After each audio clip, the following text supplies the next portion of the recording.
இனிய உறவுகளே, பாசங்களே, வேளாங்கண்ணிக்கு பக்கத்தில் அடிக்கடி நான் வேளாங்கண்ணியை தாண்டி ஒரு எங்கள் சொந்த ஊர் இருக்கு, நிலங்கள் இருக்கு, அதை பார்க்கறதுக்காக போவேன். வேளாங்கண்ணிக்கு தாண்ட உடனே ஒரு பெரியவர் சிரிச்ச முகமா, கொஞ்சம் வயசு 60-65 இருக்கும். அவருக்கு ஜூஸ் போடுவார். வண்டி ஆட்டோமேட்டிக்காக அங்கே நிறுத்திட்டு அவர் கடையில் போய் ஒரு ஜூஸ் சாப்பிட்டுட்டு அதுக்கப்புறம் கொஞ்ச நேரம் ஒரு 1/2 மணி நேரம் பேசிட்டு அவர் இஸ்லாத்தை பற்றி பேசுவார், அரசியலை பற்றி பேசுவார், சமூகங்களை பற்றி பேசுவார், தாய் தந்தையர் விரட்டி விடுறாங்களே பெரியவங்க அவங்கள பற்றிலாம் பேசுவார். ரொம்ப இன்ட்ரெஸ்டிங் பர்சன் அப்படின்னு வச்சுக்கோங்களேன். நான் பேச மாட்டேன், கேட்பேன். நான் ஒரு நல்ல ரசிகன், அவ்வளோதான். அதுக்கப்புறம் தொடர்ந்து அந்த பக்கம் போகும்போதெல்லாம் ஒரு ஜூஸ் சாப்பிட்டு போவேன். அதுக்கப்புறம் பார்த்தீங்கன்னா ஒரு வெள்ளரி பிஞ்சு விற்க ஆரம்பிச்சிட்டாரு. சீசன் மாறி போச்சு தம்பி, அதனால வெள்ளரி பிஞ்சு இதை எடுத்துகிட்டு போங்கன்னு சொல்லி வெள்ளரி கொடுத்தாரு.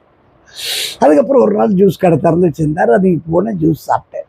100 ரூபா நோட்டு கொடுத்தா அவர் சில்லறை இல்லைங்களா தம்பி அப்படின்னாரு. அந்த நேரத்தில் பார்த்து ஒரு பெரியவர் வந்து நின்னாரு. நான் 5 ரூபா கொடுத்தேன். அவர் இருங்க பெரியவரை, கொஞ்சம் இருங்க அப்படின்னு சொல்லிட்டு அவர் ஒரு ஜூஸ் போட்டு கொடுத்தாரு.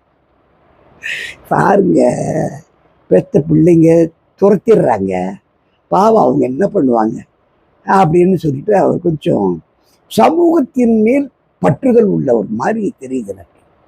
சரி, நீ வேலையாக போயிட்டு நான் 2 நாள் கழிச்சு திரும்ப வரேன். அவர் கடை மூடி இருக்கு. ஒரு வேற வெள்ளரி பிஞ்சு விற்கிறாருன்னு நினச்சிட்டு அந்த ஏரியா ஃபுல்லாக பார்த்தா காணோம். சரின்னு போயிட்டேன். ஒரு 10 நாள் கழிச்சு திரும்பவும் அந்த பக்கமாக வரும்போது பார்த்தா திரும்பவும் மூடி இருக்கு. என்ன இது மூடி இருக்கேன்னு சொல்லிட்டு ஊருக்கு போயிட்டேன். போயிட்டு வரும்போது பார்த்தா ஒரு சகோதரி ஜூஸ் போட்டுட்ருக்காங்க. அவங்களுக்கு வயசு ஒரு 60 இருக்கும்.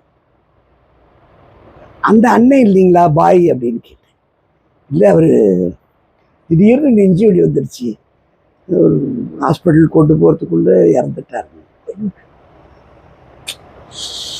உடனே ஜூஸ் போட்டு கொடுக்குமா, ஜூஸ் போட்டு கொடுத்தாங்க.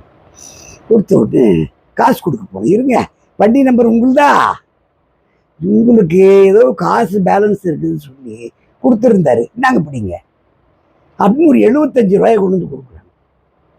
எப்படிப்பட்ட ஒரு மனிதர்!